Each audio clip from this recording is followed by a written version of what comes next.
livro do Apocalipse fala a respeito deste momento, as revelações da parte de Cristo dada a João. Observe que por muitas vezes nós entendemos que são revelações de João, mas na verdade nós, ao compreendermos o livro do Apocalipse, de fato compreendemos que o livro do Apocalipse é a revelação de Jesus Cristo dada a João. João tem todo o cuidado de expor, de escrever, mencionar para a igreja daquele presente século, não somente para aquela igreja, mas também nos dias atuais, a respeito deste cenário, esse cenário apocalíptico, esse cenário a respeito do fim das coisas. É interessante porque, no ato de nós olharmos para este cenário, versículo 9, versículo 10, nós iremos observar que o próprio apóstolo João, ele menciona a respeito do cenário que ele está envolvido. Ele diz: eu, João, que também sou vosso irmão e companheiro na aflição, e no reino e na paciência de Jesus Cristo, estava na ilha chamada Pátimos. Você vai observar que João ele começa a falar o porquê dele estar naquela localidade. Ele expõe as circunstâncias, ele expõe a motivação ao qual o impulsionou para aquela ilha chamada Pátimos. João, ele não foi por vontade própria. Na verdade, levaram João para aquela ilha, mas somente para que nós tenhamos uma base a respeito deste cenário, a respeito do livro do Apocalipse, ou o cenário que envolve o apóstolo João.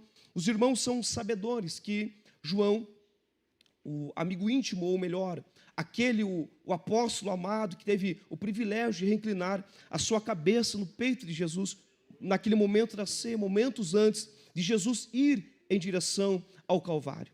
É interessante porque dentro desse cenário bíblico nós vamos observar que, de fato, João, ele compreendeu, ele vivenciou na íntegra a respeito deste amor relacionado ao Evangelho e principalmente relacionado à pessoa bendita de Jesus Cristo.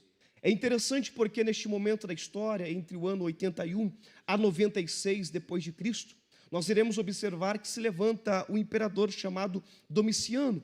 E dentro daquele contexto histórico diz que Domiciano, o seu maior desejo, e não somente o seu desejo, mas ele exigia que todos aqueles que estavam debaixo da sua tutela, debaixo de fato do seu poderio, todos viessem reverenciar Domiciano como Senhor e Deus, Senhor e Deus.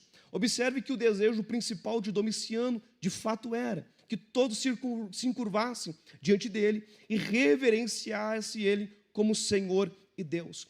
Mas observe que dentro deste cenário lá tem um apóstolo, lá tem um pregador, isto dentro de um contexto da história, geograficamente falando, na ilha, ou melhor, em Éfeso, na região da Ásia Menor.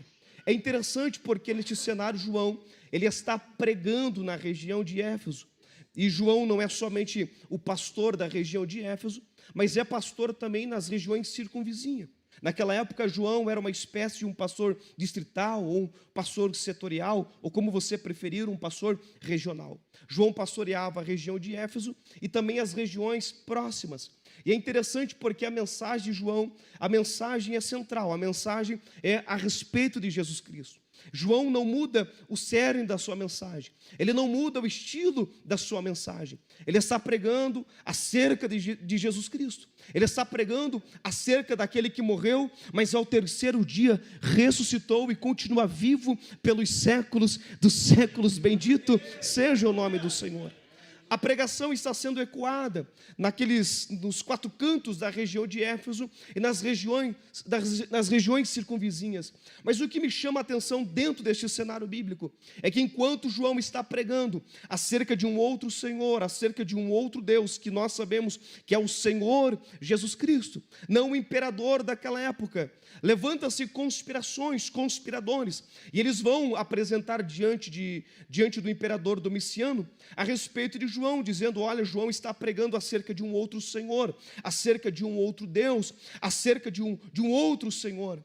E observe que, assim como eu já disse, naquele momento da história, Domiciano, ele exigia que todos seus súditos viessem a reverenciar ele, reconhecê-lo como Senhor e Deus. Mas João não vai pregar acerca de Domiciano, João vai pregar acerca de Jesus Cristo, esse crucificado e que continua vivo pelos séculos dos séculos, oh glória a Deus. João está pregando debaixo de autoridade, debaixo de poder. As almas estão se convertendo e os conspiradores se levantam contra João. O motim é estabelecido. Eles levam a causa diante de Domiciano e vão dizer: olha, tem aí alguém chamado João e ele está pregando acerca de um outro Senhor e acerca de um outro Deus. E eu parece que vejo Domiciano com toda a sua fúria, com toda a sua pompa, querendo saber quem é este pregador, quem é este João. Segundo a história, diz que agora João está diante de Domiciano. E segundo também a história, diz que se alguém não viesse a reverenciar Domiciano como Senhor e Deus, como ele estava exigindo naquele momento, a sentença seria sentença de morte.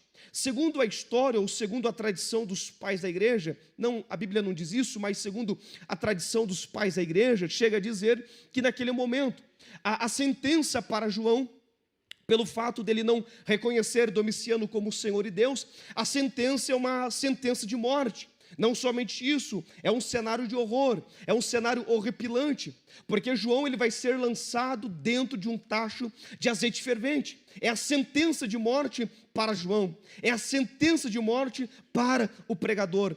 Ele não está pregando acerca de Domiciano, ele está pregando acerca de Jesus. Mas Domiciano não compreende essa ambiência. Domiciano não compreende acerca de quem é este Senhor, de quem é esse Jesus. Esse Jesus não tem poder somente na terra, mas tem poder nos céus, poder na terra e debaixo da terra. O poder de Domiciano era um poder limitado somente ao ambiente terreno, somente nos cercos de Roma. Este era o poder de Domiciano. Mas observe que João é lançado, é sentenciado ao azeite fervente. João é sentenciado à morte. E ainda de acordo com a tradição dos pais da igreja, no ato de João ter sido lançado naquele tacho de azeite fervente, nada acontece com João. Nada acontece com João. Eu vou dizer novamente, nada acontece com João. É por isso que nos dias atuais tem muita gente, o poderio aí fora, tentando afrontar a igreja, tentando abalar com as estruturas da igreja, tentando neutralizar a igreja, tentando barrar o avanço da igreja. Mas quando eu olho para esse cenário, João sendo lançado em um tacho de azeite fervente, eu passo a compreender que o azeite que estava dentro de João era muito mais forte do que o azeite que poderia tocar em João. O Espírito Santo é sempre maior, o azeite do Espírito Santo é sempre mais forte. É por isso que nessa noite eu tenho uma boa palavra de Deus para alguém aqui nessa casa. Independente da fúria da perseguição, independente da fúria ao qual você tem vivenciado ao longo deste tempo, independente da perseguição, seja no mundo lá fora, seja na sua casa, seja no trabalho, seja na escola, na faculdade, não pare de pregar acerca de Jesus Cristo,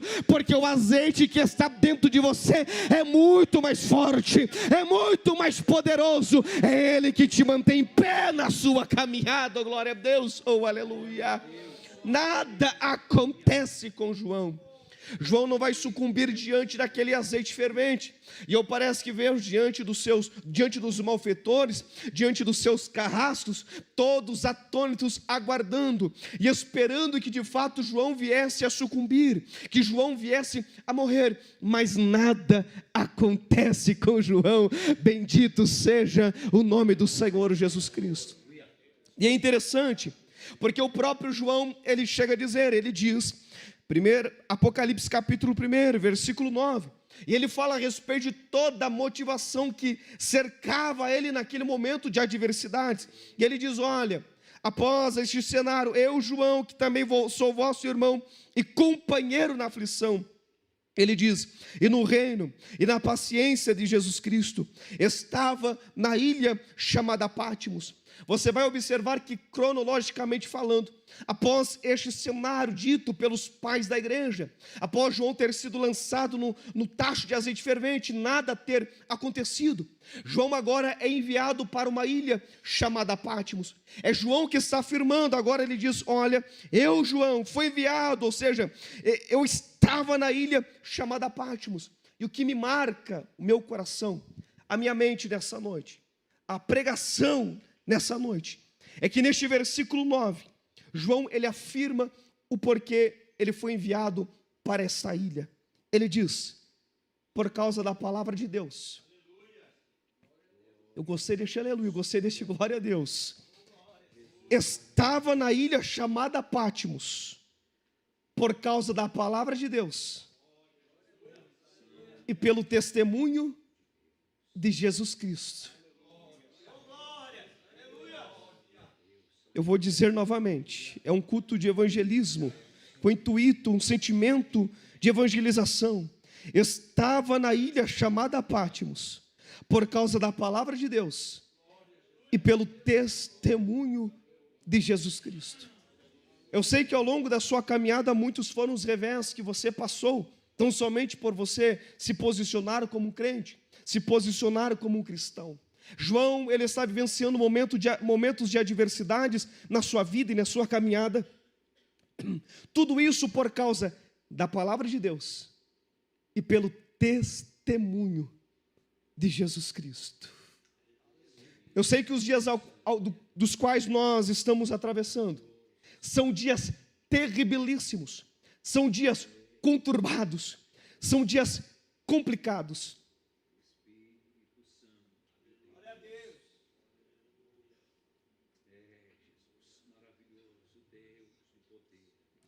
Mas há uma palavra de inspiração para a igreja aqui nessa noite. Que ainda que os dias sejam conturbados, que os dias sejam de aflição, maior é o que está conosco do que com eles. Oh, glória a Deus, oh, aleluia. Aleluia. Muitos homens se levantaram ao longo do tempo, muitos imperadores, muitos carrascos, muitos reis ao longo da história, mas ambos se levantaram e não conseguiram parar ou barrar a marcha da igreja. A igreja continuou de pé e continua de pé até os dias de hoje. Oh, glória a Deus, oh, aleluia.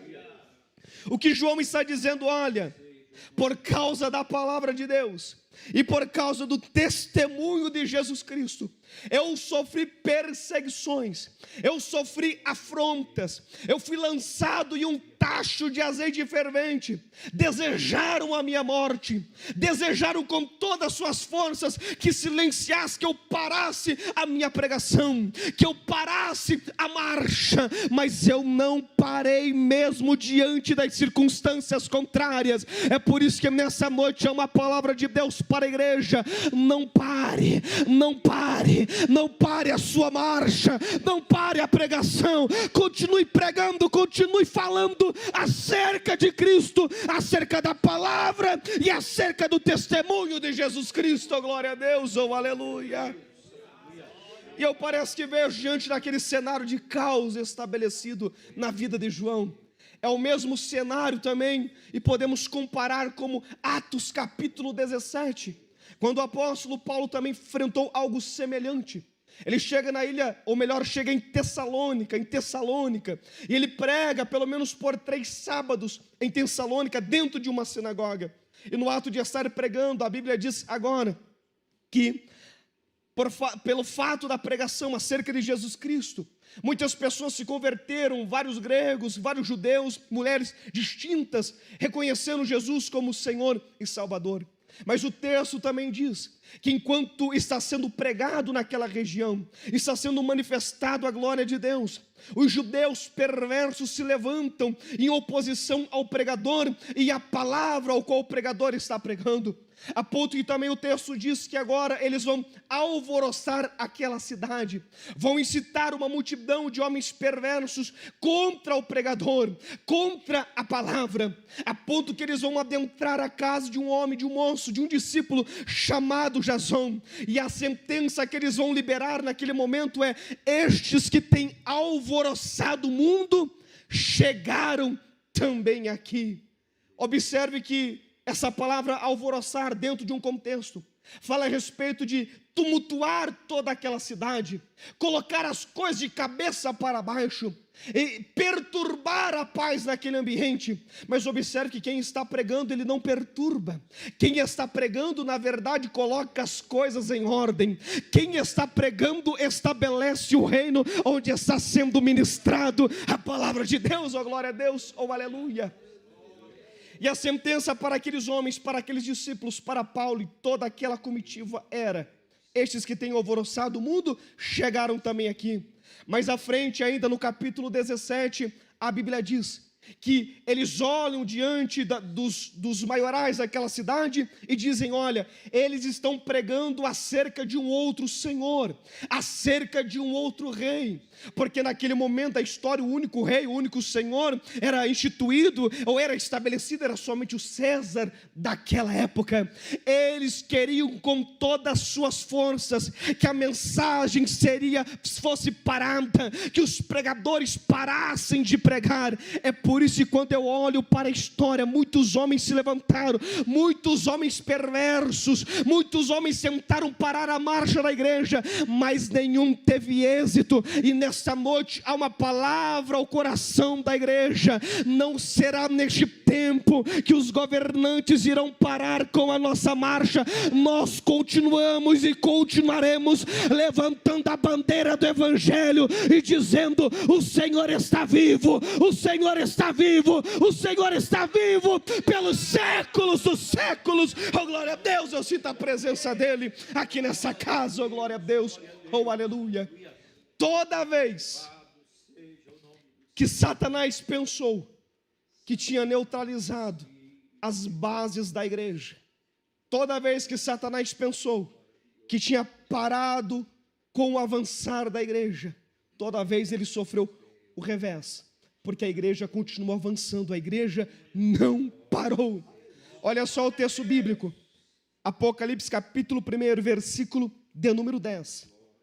Quando tudo conspirava contra o apóstolo João, porque segundo a história, João tinha aproximadamente, ele estava beirando a sua adolescência de 90 anos naquele momento. Era um jovenzinho, 90 anos.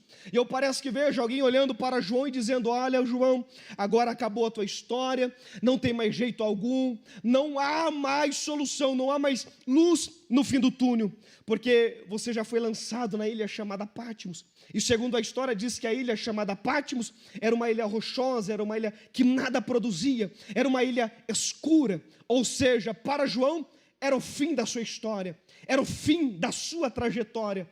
Mas no versículo 10, enquanto João está nessa ilha rochosa, nessa ilha que nada produz, nessa ilha que não prospera, neste momento de intempéries, de circunstâncias contrárias na vida de João, é neste momento, versículo 10 diz: eu quem? João, fui arrebatado em espírito. Eu, João, fui arrebatado em espírito no dia do Senhor, e ouvi detrás de mim uma grande voz, como voz de trombeta.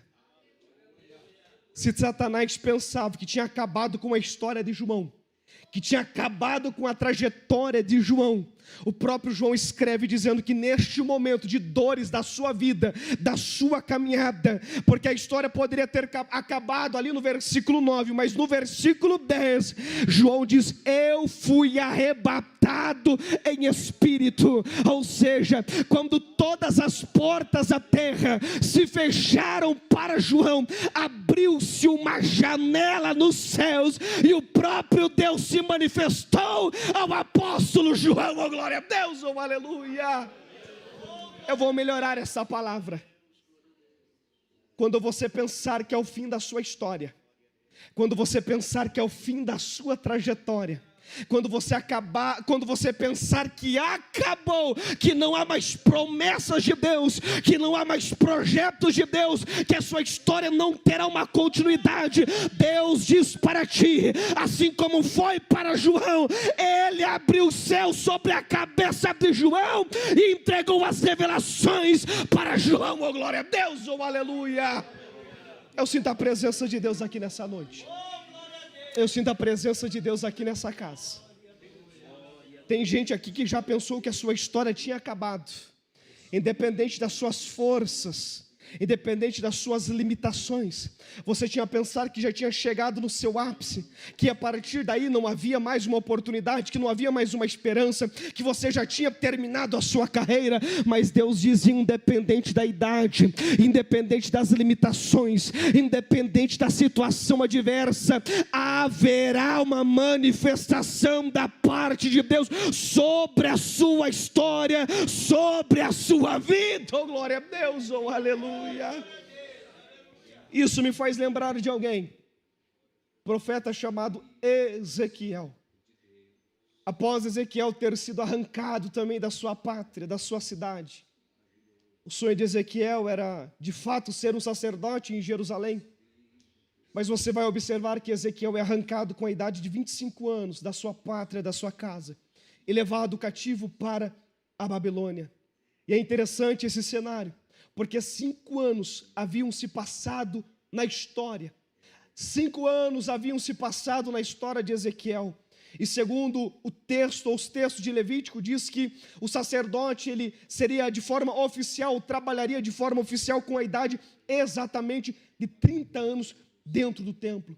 E é neste momento de caos na vida de Ezequiel, em que parece que não há mais uma esperança, que não há mais promessas sobre a vida dele, que não havia mais uma esperança para Ezequiel, porque ele está entre os cativos, ele está como prisioneiro entre os cativos na Babilônia, junto ao rio Quebar. Mas quando completa-se os seus 30 anos, ou melhor, quando chega aos 30 anos, o próprio Ezequiel diz, Ezequiel capítulo 1 e versículo 1, ele diz: e estando eu entre os cativos, junto ao rio Quebar, se abriram os céus, aleluia, e eu vi visões de Deus. Quando achamos ou pensamos que não haverá mais manifestação, que não haverá mais promessas da parte de Deus, quando pensamos que não tem forma alguma de haver algo novo da parte de Deus, Deus abre os céus sobre a nossa cabeça. É por isso que nessa noite eu sinto uma autoridade da parte dos céus em liberar uma palavra sobre a sua cabeça, sobre a sua vida, sobre a tua casa, que Deus está estabelecendo um novo tempo sobre a sua vida, sobre a tua casa, sobre a sua história, sobre a sua família. A sua história não chegou ao fim, é apenas uma vírgula, há uma continuidade, há um projeto da parte de Deus. Não pare a sua marcha, não pare a sua caminhada, não desanimes, não se entristeça, porque tem muita coisa boa da parte de Deus chegando para a sua vida. Assim diz o Senhor para alguém aqui nessa casa. Oh, glória! Eu sinto a presença de Deus aqui nessa noite. Eu sinto a presença de Deus aqui nessa casa. Se você tem palavra de gratidão, libere a palavra de gratidão nessa noite. Libere a palavra de gratidão. Se você tem glória a Deus, abre a tua boca e dê glórias a Deus nessa noite. Se você tem aleluia na sua boca, libere o aleluia nessa casa. Mas se você tem línguas estranhas, aproveita o ambiente e já libera as línguas estranhas. Libera o glória a Deus e aleluia, as línguas estranhas misturadas, porque nessa noite os céus estão abertos sobre a tua cabeça. A glória a Deus, oh aleluia. Eu sinto uma graça aqui nessa noite. Eu sinto uma graça aqui nessa noite. Eu sinto uma presença aqui nessa casa. Eu sinto que Deus está pegando em mão de crentes aqui nessa noite e está dizendo: não temas, porque eu estou contigo nessa caminhada. Eu vejo Deus pegando em mão de crentes aqui dizendo: ei, não pare a sua caminhada, porque eu estou contigo. Ei, não desanimes. Olha o tanto que você já caminhou, olha o tanto que você já percorreu, olha o tamanho que foi a sua caminhada. Olha você aqui nessa noite, por mais que as circunstâncias sejam difíceis, por mais que o momento seja de adversidade, digo eu para ti: não pare, não pare. pare, não pare, não pare, porque Canaã é logo ali, Canaã é logo ali, oh glória! Eu sinto a graça nessa noite, eu sinto a presença nessa noite. Não pare a sua caminhada, não pare a sua marcha, não pare de orar, não pare de se consagrar, não pare de jejuar. Há um tempo novo da parte de Deus sobre a tua vida.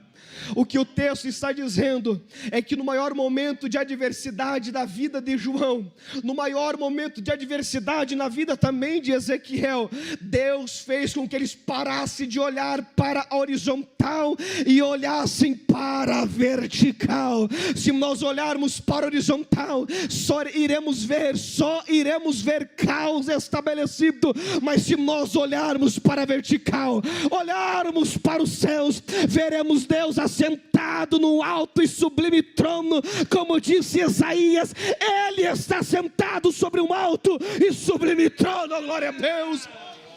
E eu vou mais além. No momento de adversidade do salmista, ele disse: elevo meus olhos para os montes, de onde me virá o socorro? O meu socorro vem do Senhor, que fez os céus e a terra. Isaías capítulo 40, versículo 31 diz: mas aqueles que esperam no Senhor renovarão as suas forças, subirão com asas como de águias, correrão e não se cansarão, caminharão e não se fadigarão. Há um tempo novo da parte de Deus sobre a sua vida, mas não pare, crente, oh glória, não pare. Eu fui arrebatado em espírito no dia do Senhor, e eu vi detrás de mim uma grande voz, como voz de trombeta. E eu finalizo aqui agora. Neste momento João compreende que ele não está debaixo da tutela de um imperador chamado Domiciano, mas debaixo da autoridade do leão de Judá, do Cristo que morreu, mas ao terceiro dia ressuscitou, oh glória a Deus, oh aleluia. Isso me faz recordar de uma experiência que eu tive alguns anos atrás. Naquela época eu ainda não tinha carro, e eu me lembro que eu e minha esposa, ainda muito jovens, no início ainda do nosso casamento, e eu me lembro que naquela época nós tinha acabado de sair de um evento, de um momento, de um encontro numa praça, que era comemorado o dia do evangélico. E eu me lembro que nós adentramos o ônibus, entramos no terminal e fomos em direção ao ônibus. Era o ônibus do Cabral Tamandaré, pegamos lá no terminal do Tamandaré. E quem conhece ali o ônibus Tamandaré Cabral em momento de pico, sabe o quão é terrível. E nós entramos no ônibus e pensamos, bom, vamos assentar lá nos últimos assentos do ônibus. E nós entramos. E o ônibus não tinha muita gente naquele momento, mas de uma hora para outra começou a entrar muita gente. E eu olhei para trás e vi que muitos rapazes estavam se drogando ali, outros fumando, usando entorpecentes dentro daquele ônibus. E eu disse, Deus, misericórdia, que situação precária, que situação complicada dentro deste ônibus. Mas eu me lembro também que enquanto eu estava assentado ali, juntamente com a minha esposa, algo começou a tomar conta do meu coração. E eu falando, Deus, misericórdia, misericórdia destes rapazes. E naquela mesma hora o Espírito Santo bradou no meu espírito, dizendo, ei, eu estou te dando a oportunidade dentro deste ônibus, para que você pregue a palavra do Senhor, oh glória. E eu pensei naquele momento, bom, eu acho que é loucura da minha cabeça, como assim pregar dentro deste ônibus? Porque na minha mente, se eu fosse pregar ou falar algo ali dentro do ônibus, automaticamente eu iria apanhar daqueles rapazes. Eu novamente abaixei a minha cabeça e comecei a dizer: Deus, misericórdia, misericórdia, Senhor. Mas naquele mesmo momento, eu fui tomado por uma autoridade do Espírito Santo, e eu me levantei e disse: rapazes, eu preciso de um momento da atenção de vocês, e comecei a pregar dentro daquele ônibus, com palavra muito simples, palavra muito rápida, falando a respeito do amor de Deus, a respeito de Cristo, e me assentei novamente naquela poltrona do ônibus, e pensando: bom, agora eu vou apanhar neste ônibus. Mas naquela mesma hora, comecei a olhar à minha volta, alguns rapazes chorando, outros aplaudindo ali dentro daquele ônibus, e naquele dia eu entendi que independente do cenário, independente do lugar, independente do momento, pregue a palavra, pregue a palavra, pregue a palavra, não deixe de falar acerca do amor de Jesus Cristo.